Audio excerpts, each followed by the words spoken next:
Buenas noches nuevamente, bienvenidas al Club de Lectura 6, donde estamos leyendo nuestro libro Recupera tu mente, Reconquista tu vida de Marian Rojas Estapé. Espero que estén pasando una noche muy cálida y vamos a iniciar la lectura del día de hoy haciendo una pequeña reflexión que también nos lleva a poder concientizar un poco más en la lectura.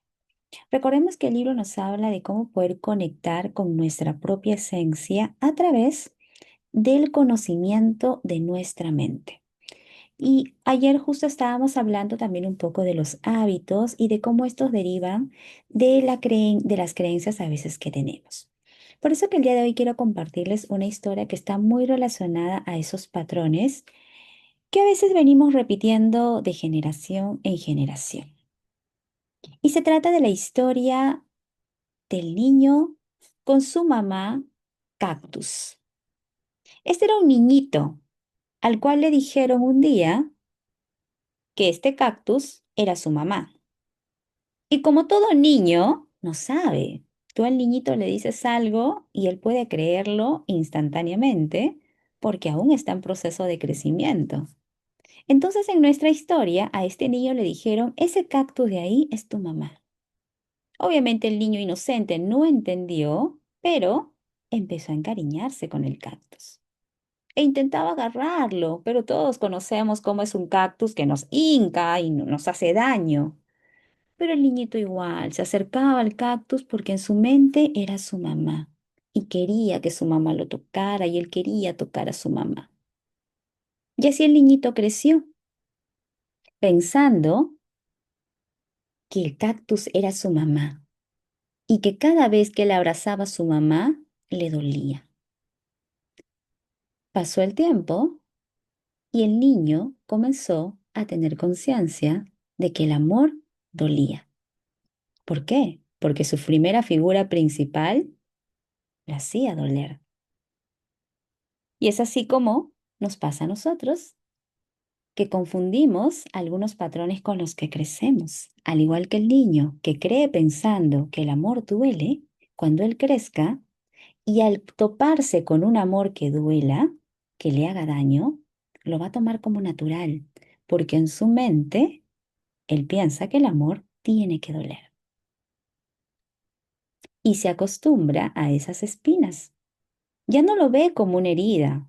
En su mente ese niño que ya creció, él no ve que es algo malo, sino lo ve como algo normal, porque él ha aprendido que así es el amor. Esos patrones con los que nosotros crecimos de niños pensando que eran normales, finalmente nos están jugando una mala relación en un futuro. Hay que prestar mucha atención con ello, porque para lo que nosotros y para nuestra mente es normal, podría no serlo.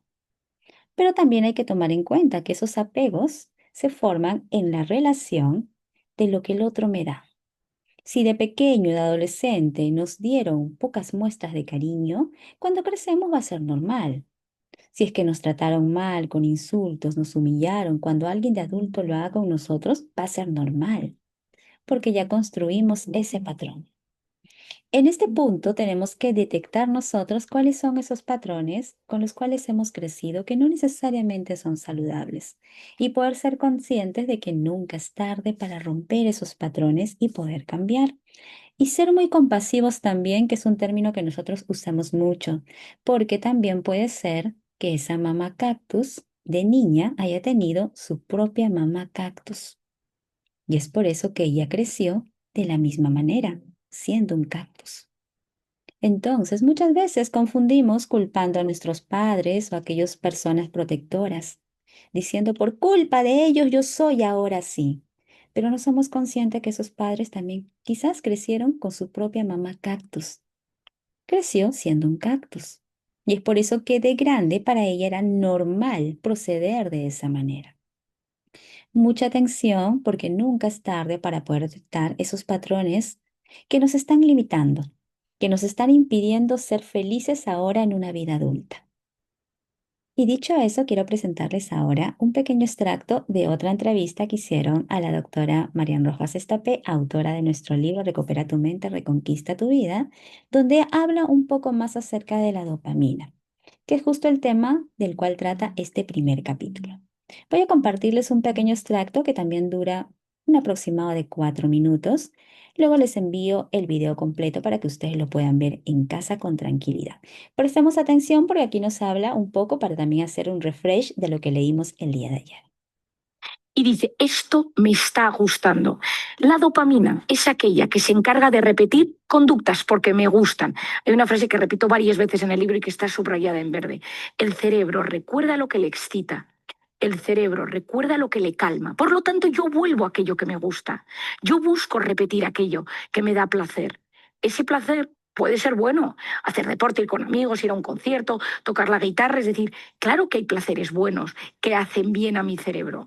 Pero el cerebro también recuerda y también sabe que le excita y también sabe que hay ciertas sustancias, cocaína, marihuana, tabaco, alcohol, ciertos productos de alimentación, cierta comida y, importantísimo, Paloma, históricamente las drogas han entrado por las venas, por la nariz y por la boca, pero desde hace unos años esa dopamina entra a través de los ojos. ¿Qué sucede? Que ahora mismo tenemos dispensadores automáticos de dopamina al alcance de un clic en nuestro bolsillo. Quería ir justamente hacia allá porque tú eres madre, yo también, y vivimos cotidianamente con una lucha campal. Y esa es la nuestra, pero la de los profesores es otra y la de la sociedad es otra. Y es esta lucha con las pantallas, ¿no? Las pantallas están totalmente normalizadas, le damos acceso a las pantallas de una manera irracional, ¿no? Están en toda nuestra vida cotidiana. Hay muchos bebés que tienen una pantalla cuando ni siquiera tienen un año en el celular. Y es hacia allá donde tú estabas avanzando. ¿Cómo has visto en el desarrollo de tu propia carrera profesional el impacto de las pantallas en la salud mental de las personas? Vamos a ver, las pantallas llegaron para hacer la vida más fácil a las personas. Digitalizar ciertos aspectos de la vida ha sido muy positivo porque simplifica muchas tareas que a veces son arduas y complicadas. Y es bueno. Es decir, la pantalla en sí no es mala. El problema es que ciertas herramientas, ciertas aplicaciones, ciertos consumos de la pantalla son extremadamente adictivos. Esta es la clave. Es decir, de algo que no tiene por qué ser malo per se, pero puede conducir a conductas que sí lo son. Por un lado, hay que tener en cuenta, y es el tercer bloque del libro, que ya se llama Redes y Pantallas, cómo se originó el mundo de las aplicaciones. Año 2002, un profesor en Stanford elige a sus mejores alumnos, los incluye en una asignatura que se llama Captology, Laboratorio de Técnicas Persuasivas, elige a unos cuantos y les dice intentemos manipular el sistema de recompensa de las personas a través del mundo digital. Y de ahí sale Instagram. Mi trabajo es fácil porque uso ClickUp, así es como hago un seguimiento de todas mis tareas. Empiezo volcando todo lo que tengo que hacer en una vista de lista. Luego, establezco una prioridad y una fecha de entrega para mantener las cosas en orden. Creo estados personalizados para organizar mi progreso exactamente como quiero. Me gusta agregar el campo de elementos de acción para que la IA pueda mostrarme lo siguiente.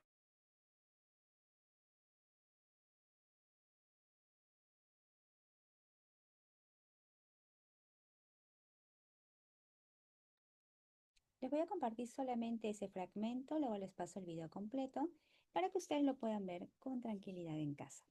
Aquí la autora nos estaba haciendo un recordatorio de esta dopamina y cómo a través de las redes sociales actualmente estamos inmersos, para bien o para mal, pero va a depender mucho de la gestión. Ojo que aquí nos está remarcando que las redes sociales no son malas, sino lo que es malo es ese uso indiscriminado que se les puede dar. Voy a proyectar la lectura, chicas, para continuar donde nos quedamos el día de ayer y poder continuar. Aún estamos en el capítulo número 1. Ayer estábamos viendo muchos temas relacionados, muchos puntos relacionados a este concepto de la dopamina. Y hoy día nos toca leer sobre hábitos y rutinas. Voy a proyectar el material para poder continuar con la lectura. Recuerden que en el chat pueden escribir cualquier consulta, cualquier duda que ustedes tengan también. Y al cierre hacemos un conversatorio para poder conversar un poco las reflexiones que nos pueda traer la lectura del día de hoy. Los hábitos y las rutinas. Al recibir un estímulo externo percibido a través de los sentidos, este puede generar una respuesta que en ocasiones estará condicionada por nuestros hábitos. Las conductas que hayamos repetido muchas veces ante el mismo estímulo. Te doy un ejemplo. Si cuando llegas a casa cansado después de trabajar te abres una cerveza y te tomas unas patatas fritas, acción que por supuesto te alivia y libera dopamina, tu cerebro a lo largo del día querrá sentir esa sensación. La reiteración de esta conducta unida al placer que experimentas harán que tu mente quiera revivir esa impresión siempre. Si estás saliendo del trabajo tarde, tu cerebro, ante el deseo de tener esa sensación placentera, empezará a liberar dopamina. Fátima me reconoció un día que quedaba con sus clientes en un bar cerca de su despacho para poder pedirse un vino. Creo que soy alcohólica. Me paso la jornada esperando ese vinito, me dijo. Si no tengo reuniones, me bajo sola. Lo necesito, me alivia y me da fuerzas para seguir trabajando. Fátima había generado ese hábito en su conducta y su cerebro le recordaba todas las mañanas que llegaba su hora de alivio. ¿A cuánto de nosotros nos ha pasado que estamos esperando después del almuerzo ese postrecito? O quizás ver algún programa de televisión, entre hábitos positivos y hábitos negativos también que podamos tener. La dopamina consolida esa conexión neuronal que intensifica las ganas de repetir esa conducta en el futuro. Y ese bucle se retroalimenta. Cuanto más lo reitere, más necesitaré sentir y repetir el hábito. Cuanto más lo reitere, más necesitaré sentir y repetir el hábito. Poco a poco se irá formando una carretera neuronal, conexión vinculada a esa emoción o conducta concreta, a ese hábito dopaminérgico. ¿Cómo interviene el circuito de recompensa en el cerebro? Ya sabes que cuando hay placer o deseo, se libera dopamina en el sistema de recompensa a través del área tegmental ventral, que envía su mensaje a otras zonas del cerebro: amígdala, hipocampo, núcleo accumbens, corteza prefrontal. Veamos otro ejemplo y fíjate en los actores neurológicos que participan en cada instante. Sales a trabajar y al volver pasas por una pastelería cerca de tu casa. Entras y compras un pastel, un helado o un sándwich. Se produce lo siguiente. La amígdala es la responsable del sentir, quiere decir del hambre, ansiedad o miedo. El hipocampo guarda la información, memoriza. Me he comido la magdalena, estaba rica, la he tomado con un café. La neurotensina es la encargada de que el cerebro almacene los recuerdos en el departamento positivo o negativo. A través de este neuropéptido, el cerebro es capaz de asignar un valor emocional a la información. Se la compara al maquinista del tren que transporta esas experiencias hacia la selva de lo complicado o hacia la isla paradisíaca del bienestar. La corteza prefrontal piensa y analiza, ejerciendo de contrapeso. El sitio está bien, no me vale la pena engordar por esto, es mejor que vaya al gimnasio. Están más ricas las magdalenas caseras de mi madre. Después de repasar cada uno, mira ahora los pasos que la mente da para que entiendas su funcionamiento. Un estímulo, una señal. Luego las ganas. La conducta ya es la respuesta a aquello que tú haces. La recompensa es la consecuencia de todos estos pasos. Y finalmente la post-recompensa. Te pongo varios casos. El primero, como estímulo, estamos siguiendo esta ruta que nos está dando el libro. Como estímulo o señal está: estoy saturado de trabajar. Las ganas son: tengo ganas de sentirme bien y con claridad de ideas. Conducta: me marcho al gimnasio. Recompensa: libero dopamina endógena buena. Post-recompensa: me encuentro mejor, más conectado, menos saturado. Otro ejemplo, el estímulo es, llego un viernes a casa y me siento solo. Las ganas, tengo ganas de estar con alguien, de compartir la noche. Se empieza a liberar la dopamina. La conducta, me descargo Tinder y comienzo a chatear. Más y más dopamina. Hay novedad, hay gente nueva, dos conversaciones abiertas interesantes. Punto 4, la recompensa. Alguien me invita a casa a tomar una copa. Sé que pasará algo más. ¿Cómo sucederá? Aquí hay más novedad, más incertidumbre y ganas. Allí voy y mantengo relaciones sexuales. La posrecompensa, que es el último, es, al día siguiente me dice que no ha significado nada, que espera que me vaya bien. Vuelvo a casa con una sensación de vacío, de tristeza. ¿Ha valido la pena? O bien, me siento a gusto, ya que cuando me siento solo puedo encontrar a alguien con quien pasar un rato. Como tercer ejemplo, el estímulo será, me llama mi jefe y me dice que me baja el sueldo porque no cumplo con los objetivos. Tengo una sensación de desamparo, de tristeza y de miedo. No puedo perder el trabajo. Las ganas que me da este estímulo son, tengo ganas de sentir algo positivo, pero me he quedado sola en la oficina llorando con ansiedad. La conducta que tomo es, me meto en Globo, que es una aplicación como Rappi, y pido comida rápida. Ahí hay novedad, hay dopamina. Busco algo que tenga sal y que tenga azúcar. Es una respuesta instintiva. En ese momento el cerebro no pide judías verdes ni brócoli. Me pide una subida de dopamina para paliar esa sensación de miedo e incertidumbre. Y la recompensa que obtengo es que me llega la hamburguesa con patatas fritas, helado de postre con brownie y una bebida azucarada. Me lo tomo todo. Se libera mucha dopamina. La post-recompensa, lo que pasa después de todo este proceso, el bajón anímico. Me duele el estómago, me siento hinchada, más triste todavía porque se me ha inflamado más el cuerpo. No soy consciente de lo que me está sucediendo en el organismo, pero algo está pasando y mi voz interior me machaca más. ¿Con cuál de estos escenarios se pueden sentir identificados o les viene a la mente algún caso en particular en el cual se sigue toda esta secuencia, que es la secuencia habitual, ¿verdad? Continuemos.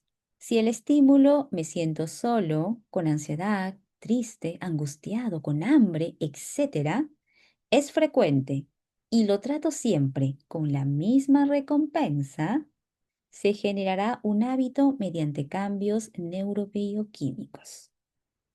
Voy acostumbrando al organismo y a la mente a recompensas fuertes. Si se repiten esos estímulos, el cerebro querrá repetirlos. Cada vez que repito algo, el cerebro lo toma como normal y me pide más cada vez que yo tengo esa emoción, porque va relacionando, estás triste, necesitas tus papitas fritas. Estás triste, no, busca a alguien para que no estés solito. Estás triste, me pongo a llorar y me aíslo del mundo. Entonces el cerebro va repitiendo aquello que tú estás viendo como normal en tu vida y que te da ese despegue de dopamina. Aquí hay un cuadro que nos muestra el libro que está relacionado con los ejemplos que acabamos de conversar. El circuito de recompensa que sucede en el cerebro. Estas son las emociones que podríamos sentir y nuestra vía de escape a cada emoción. En este punto tratemos de recordar o reflexionar cuáles son esas emociones frecuentes que nos acompañan en nuestro día a día. ¿Y cuál es la vía de escape que estamos asignando a esa emoción? Puede ser algo positivo, como hacer deporte, salir a caminar, de repente conversar con algún amigo o familiar muy querido, algún hábito bueno, o una vía de escape negativa, como las que nos han mostrado los ejemplos. Este es el circuito de recompensa en el cerebro que tú estás creando. ¿Cuál es tu circuito de recompensa actual? ¿Cómo te estás recompensando cuando tienes una emoción que te está saturando el día a día?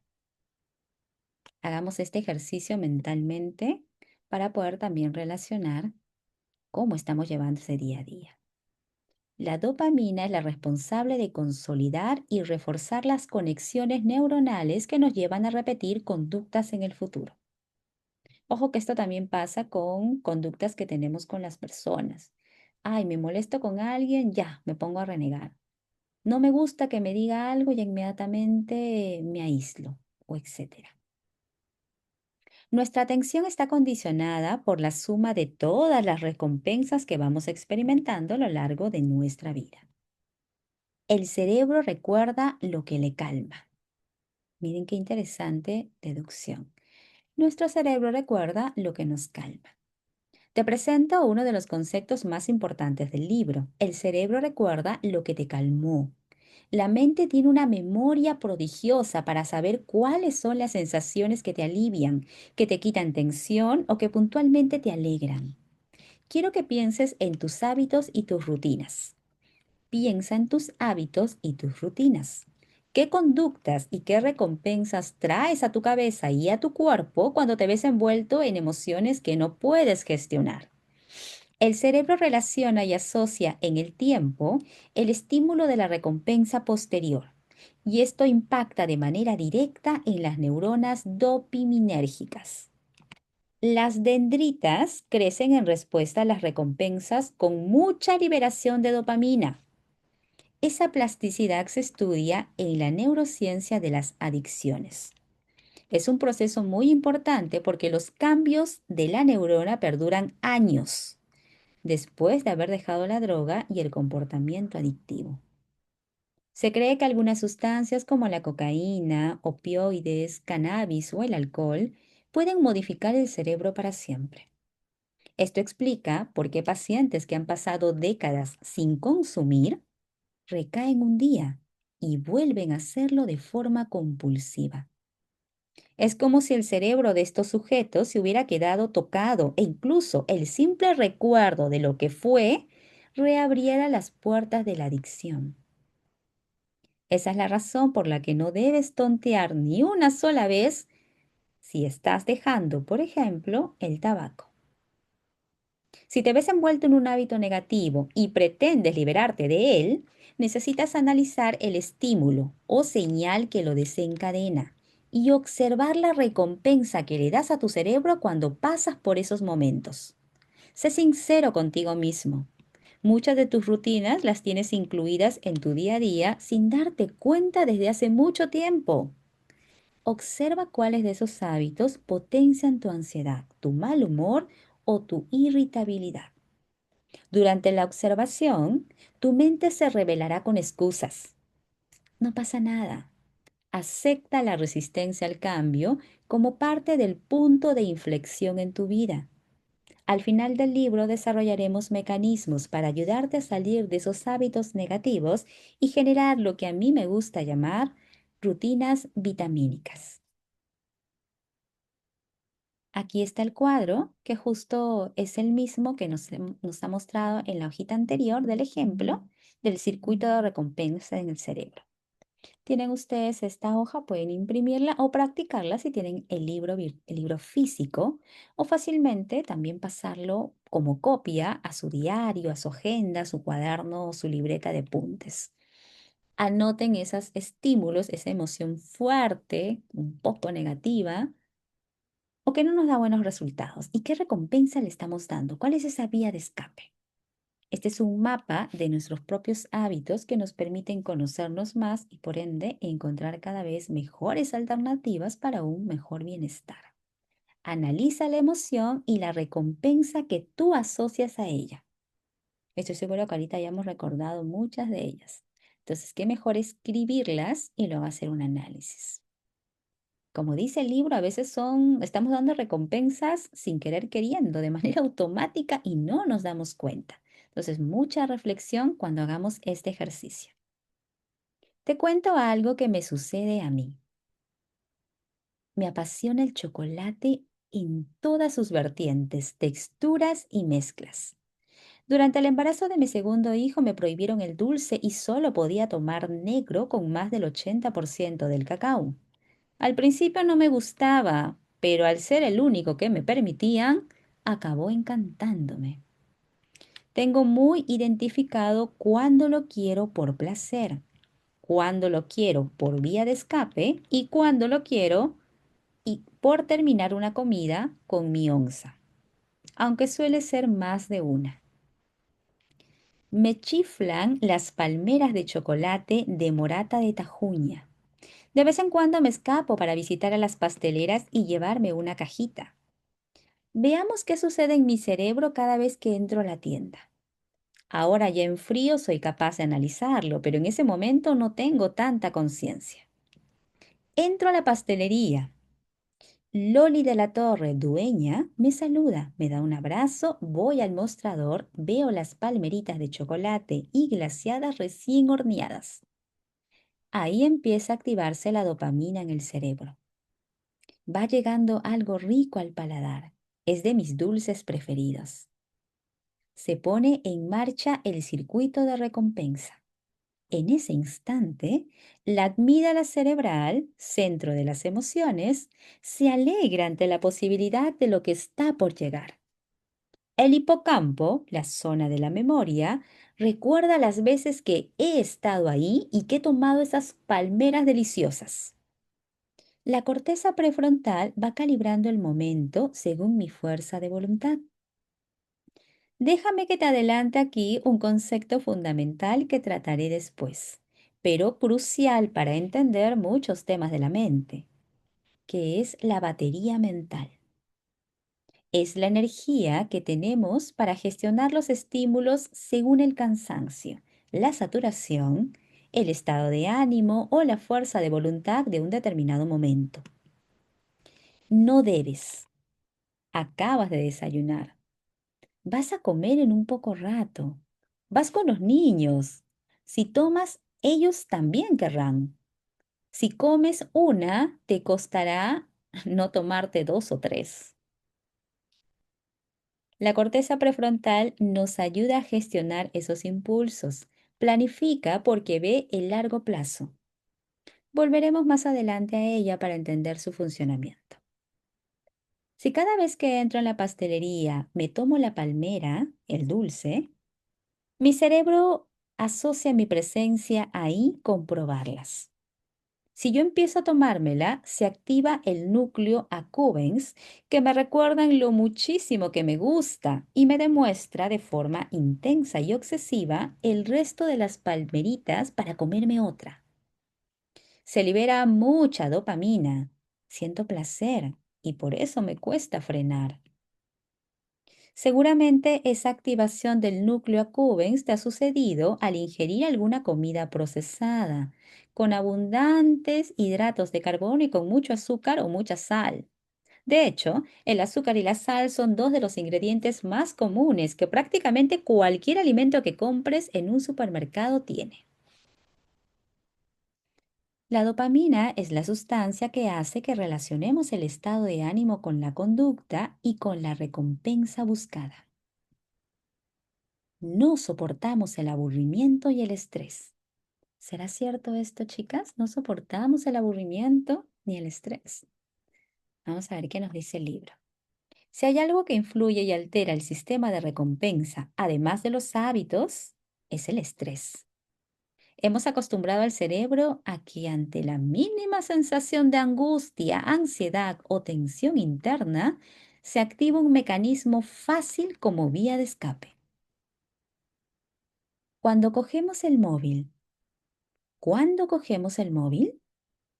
Cada vez que estamos aburridos o estresados. ¿Les ha pasado?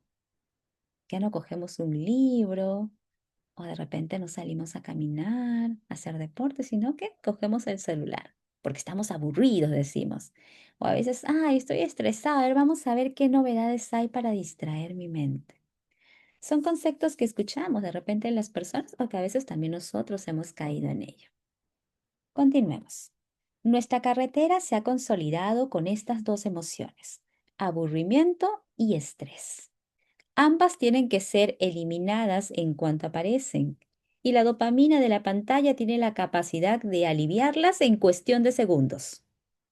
Quizá me hayas escuchado decir en alguna ocasión que tener constantemente el teléfono en la mano es como llevar un minibar a cuestas. Cada vez que te sientes mal, raro o incómodo, un chupito, un trago. El cerebro funciona con el mecanismo use it or lose it. O lo usas o lo pierdes. Cuanto más se utiliza una zona cerebral, más se potencia y las conexiones neuronales aumentan. En cambio, cuando dejas de emplearla, esa zona baja de intensidad. Si cada vez que sientes tensión facilitas al cerebro dopamina a través de la pantalla, el alcohol o las drogas, vas a desarrollar una baja tolerancia a la frustración. El cerebro perderá la capacidad de gestionar el sufrimiento por vías normales, puesto que lo habrás habituado a recurrir a chutes dopaminérgicos para escapar de lo negativo sin afrontarlo. Ese recurrir a conductas adictivas tendrá también otra consecuencia negativa, una necesidad cada vez mayor de emociones o sustancias intensas, puesto que le habrás habituado y vuelto insensible a las más suaves. Si ante cualquier atisbo de aburrimiento huyes de él con la pantalla, evitas activar el flow, el aburrimiento sano, tu divagación mental o la capacidad de contemplar. Repito esta parte. Si ante cualquier atisbo de aburrimiento huyes de él con la pantalla, evitas activar el flow, el aburrimiento sano, tu divagación mental o la capacidad de contemplar. Aunque te parezca contradictorio, pronto entenderás la razón por la que aprender a aburrirse puede ser una gran herramienta para mejorar las capacidades cognitivas. Cuidado con los cazarrecompensas. Se ha descubierto que en las personas que viven en relativa paz y con una buena autoestima, las concentraciones de dopamina basal en la amígdala son bajas, a diferencia de las que sufren mucho estrés o miedo, con tendencias a niveles más elevados de dopamina. Esta hormona, por lo tanto, está involucrada en muchos temas de desarrollo, placer, sexualidad, alimentación y, como no, educación. Vamos a conocer un caso. Paloma era incapaz de gestionar el conflicto y la tensión en casa. Ella es Paz, persona altamente sensible, y no soportaba ver sufrir a sus hijos. Su padre fue muy duro con ella y se crió en un ambiente exigente y sin apenas afecto. No quería replicar ese modelo. Recuerda que cuando era pequeña, en muchos momentos acudía a sus padres para pedirles cualquier cosa, afecto, cariño, celebrar el cumple con sus amigas, pero la respuesta siempre fue negativa. Tienes que hacerte fuerte. No queremos una hija consentida. Como consecuencia, Paloma arrastraba una herida y desde que fue madre, como reacción ante lo que sufrió, intentó cubrir las necesidades de sus hijos desde críos. Hace 2 años, su marido le fue infiel y su matrimonio se rompió, lo que le hizo sufrir enormemente. Como no quería que los niños detectaran su vulnerabilidad, les cubrió de atenciones. Cualquier capricho era satisfecho. Toda mi clase tiene cromos de Pokémon. Paloma salía a buscarlos. No me gusta la verdura. Ella hacía patatas fritas. No quiero ir al fútbol. Los recogía antes del colegio. Álvaro, uno de sus hijos, comenzó a bajar en las calificaciones y para animarlo le dijo que si sacaba más de un notable le daba 5 euros. Ahora él solo estudiaba porque con ese dinero que ahorraba se iba al supermercado cerca de su casa para darse cualquier capricho. Un día Paloma me reconoció que su hijo era un consentido y que se había convertido en un tirano. Ayer fue su cumpleaños y me dijo que la comida no estaba rica y que había pocos regalos. En esa sesión hablé con Paloma acerca del circuito de gratificación en los niños. Álvaro tenía su sistema de recompensa alterado. Necesitaba picos de dopamina a todas horas y en cualquier estado de malestar lo quería paliar con alguna sensación, regalo, comida o dinero que liberara su dopamina. En la educación es muy importante y nada fácil intentar que los niños vayan diseñando este sistema no solo basado en premios y castigos, sino que van interiorizando lo que está bien y lo que está mal. Soy consciente, y más siendo madre de 4 niños, que en muchas ocasiones es casi imposible, pero al menos debemos tener claro lo que funciona para sus cerebros y luego ir adaptándonos lo mejor que podemos según sus personalidades, circunstancias y necesidades. No niego que existen épocas en la vida de un niño en la que los castigos son necesarios o en las que los premios pueden ser un arma que nos permita sacar a los pequeños del bucle negativo en el que se encuentran. El problema es adoptar esa conducta binaria, premio-castigo, como sistema educativo por defecto, porque los convertimos en unos cazarrecompensas sin responsabilidad. Repito esta parte. El problema es adoptar esa conducta binaria, premio-castigo, como sistema educativo por defecto, porque los convertimos en unos cazarrecompensas sin responsabilidad. ¿Les hace sentido esta parte, chicas? ¿Cómo fue la relación cuando estaban de repente educando a sus hijos o algún familiar cercano? Como nos pone la autora de ejemplo, en el caso de Paloma, que si el niño no recibía dinero ya no quería hacer nada y se paraba quejando de todo. O nosotros quizás hayamos alguna vez recibido este tipo de sistema de educación, podemos haber reaccionado así. Vamos a quedarnos hasta aquí para continuar luego ya en la siguiente lectura con vivir sin sufrir. Hemos aprendido hoy día mucho más de la dopamina y ahora hemos entrado en un tema, yo sé que nos interesa mucho, de cómo se aplica esto desde los niños también. Vamos a terminar esta grabación de la lectura de hoy para poder conversar un poco sobre qué tema nos trae a reflexionar lo que hemos avanzado hoy de la lectura.